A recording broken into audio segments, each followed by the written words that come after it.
Ele é cientista político, fundador do CLP, o Centro de Liderança Pública.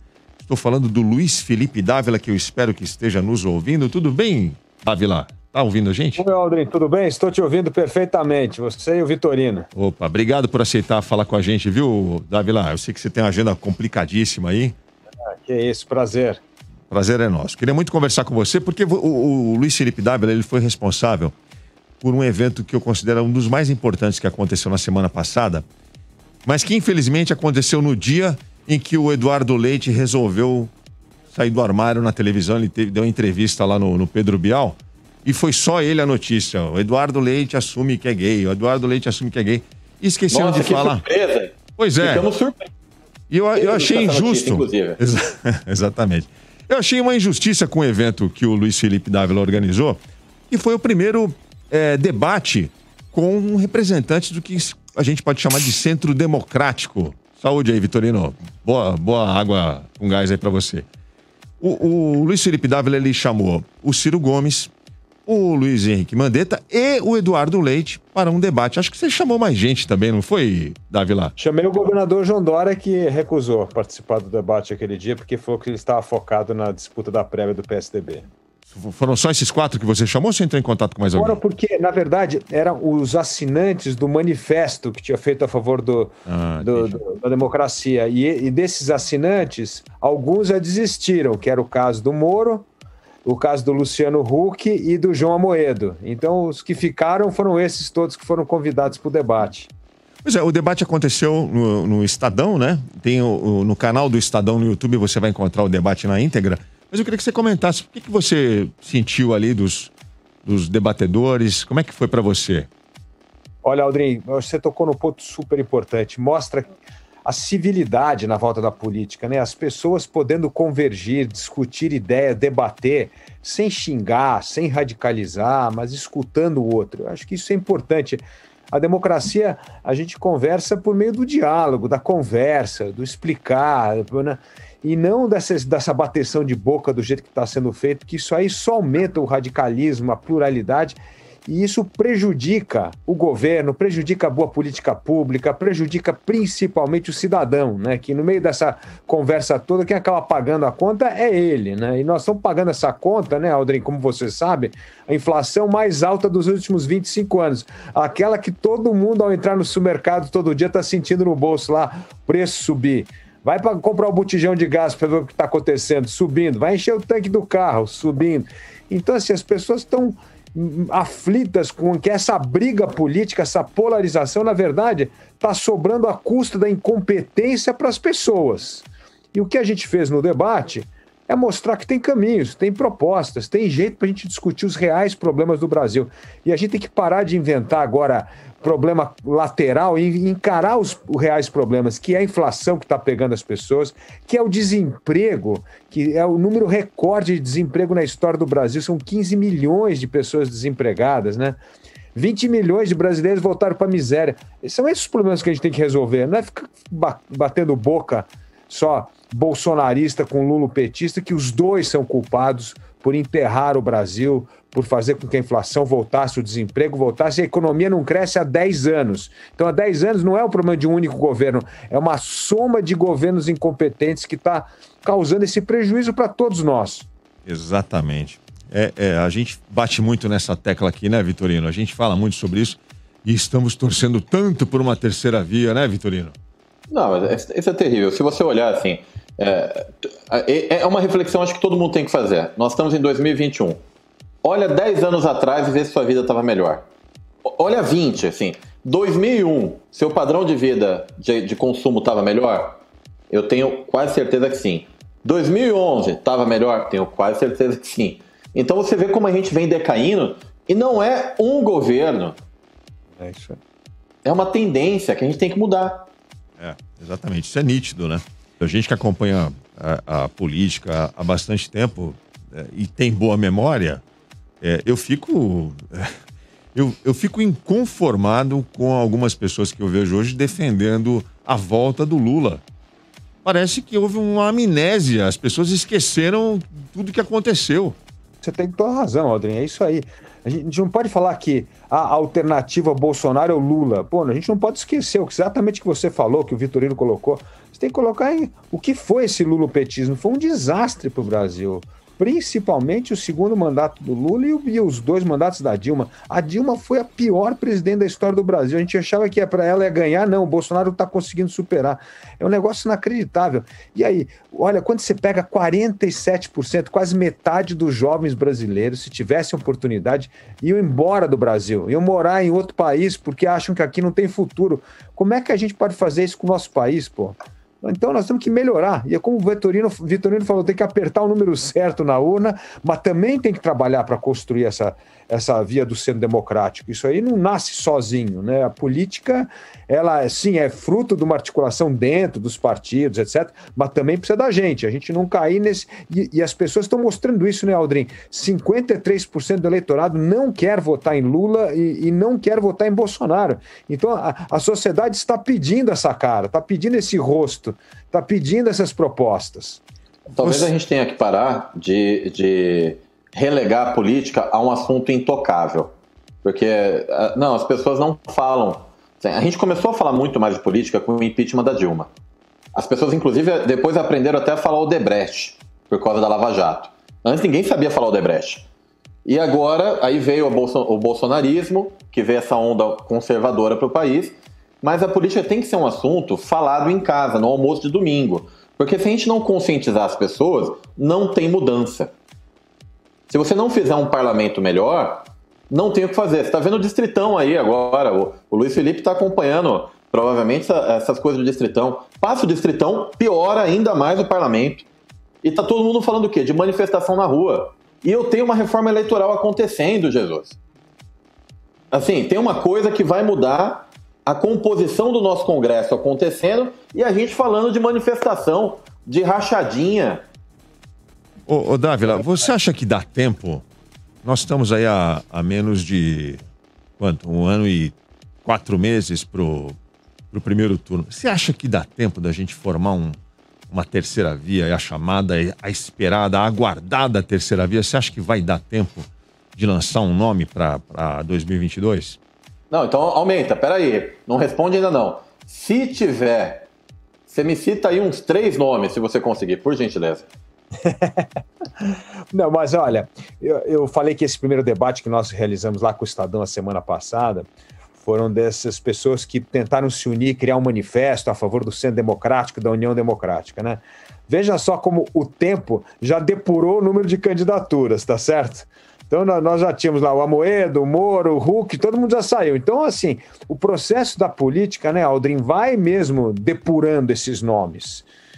Eu acho que você citou os nomes que nós tivemos no debate, como o Mandetta, o próprio Eduardo Leite. Acho que o Ciro vai correr mais, mas vai roubar mais voto do Lula do que desse centro, que acho difícil ele...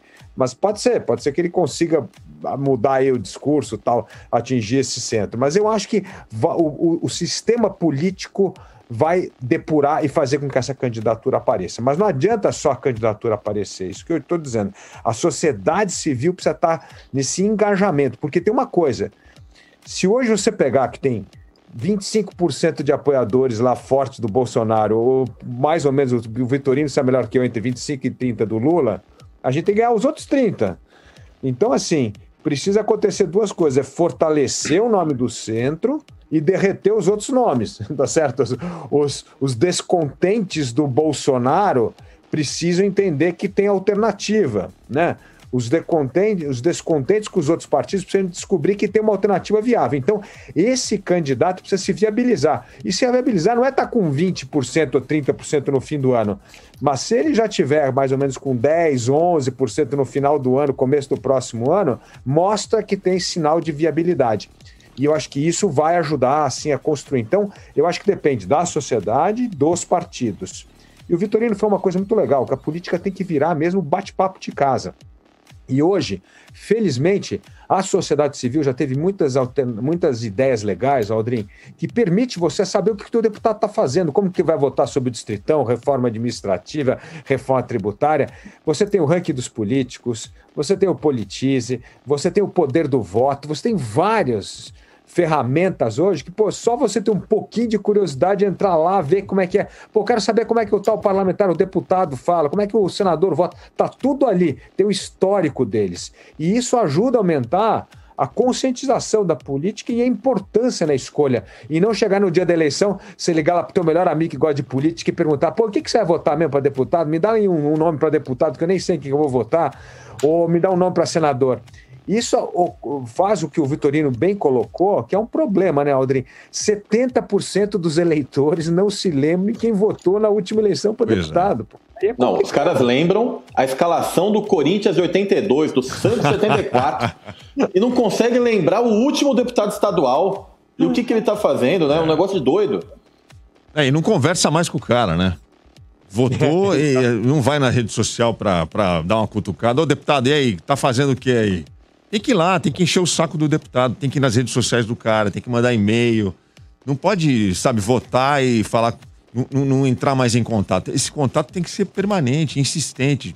Todo brasileiro tem que manter esse vínculo com o seu candidato eleito. Rapaz, vocês não sabem o que chega nos inbox dos políticos. Como eu tenho cliente político, eu posso te falar. É pedido de cadeira de roda, de viagem. Eu já vi gente pedindo viagem para Disney. Agora, assim, de trabalho mesmo, falar de política, de votação, é raro. Deve ser 1 a cada 100 comentários. Não, e o que você falou, né, Vitorino, que é tão importante. Pô, você acabou de escutar aqui a gente falar de distritão, você nem sabe o que é isso, mas, pô, pega lá o teu deputado, manda uma mensagem para ele, fala assim, cara, o que é esse distritão? Você vai votar contra ou a favor? Porque esse é um jeito que você vai deixando o seu representante sabendo as coisas que te importam e, ao mesmo tempo, ele vai te explicando. Isso vai te educando como cidadão. Então, é uma mão, né, de duas vias. Eu acho super importante, pô. O Bolsonaro foi eleito, o que eu chamo, por 4 tribos, né? A primeira tribo era dos antipetistas. Falar, pô, a gente não quer o petismo de jeito nenhum, vamos votar nesse cara, né? A segunda era a tribo dos liberais. A gente quer votar no cara que vai fazer essa agenda liberal andar, o Brasil abrir a economia voltar a crescer. Privatização, hein? Privatização, lembre-se disso. E não saiu nenhuma, até hoje. Né? Depois, nós tínhamos a terceira, que são os próprios bolsomínios aí, que é a turma dele, que gosta dele aí. Então, assim, quando você pega essas tribos, o que acontece? Essas tribos estão desertas. Tirando os bolsominions, o resto está em busca de uma pessoa. E faltou a 4ª tribo, desculpa, falei no 4, né? Que era a turma do Moro, a turma da anticorrupção. Tá? Então você tinha lá corrupção, o antibolsonarismo, você tinha as reformas liberais e os bolsominions. Dessas 4, 3 estão completamente em busca de um candidato. E se aparecer esse cara de centro, essa turma migra rapidamente, porque reforma liberal não saiu nenhuma, as reformas não saíram do papel, privatização não saiu nenhuma, 0 privatização, não conseguiram vender nada, e o Bolsonaro cada vez mais defende essa agenda corporativista, né? Do funcionário público, dos direitos, etc. Então, assim, é uma turma em busca de um candidato. E isso mostra o que você acabou de falar, né, Aldrin? Não só essa insatisfação enorme, como esse sentimento de incompetência. Cara, esse governo é incompetente. Eu não estou conseguindo arrumar emprego. O maior endividamento das famílias brasileiras desde que começou a série histórica. Está todo mundo endividado até a cabeça. Inflação comendo todo o pouco salário que sobra e sem perspectiva de melhoria, pô.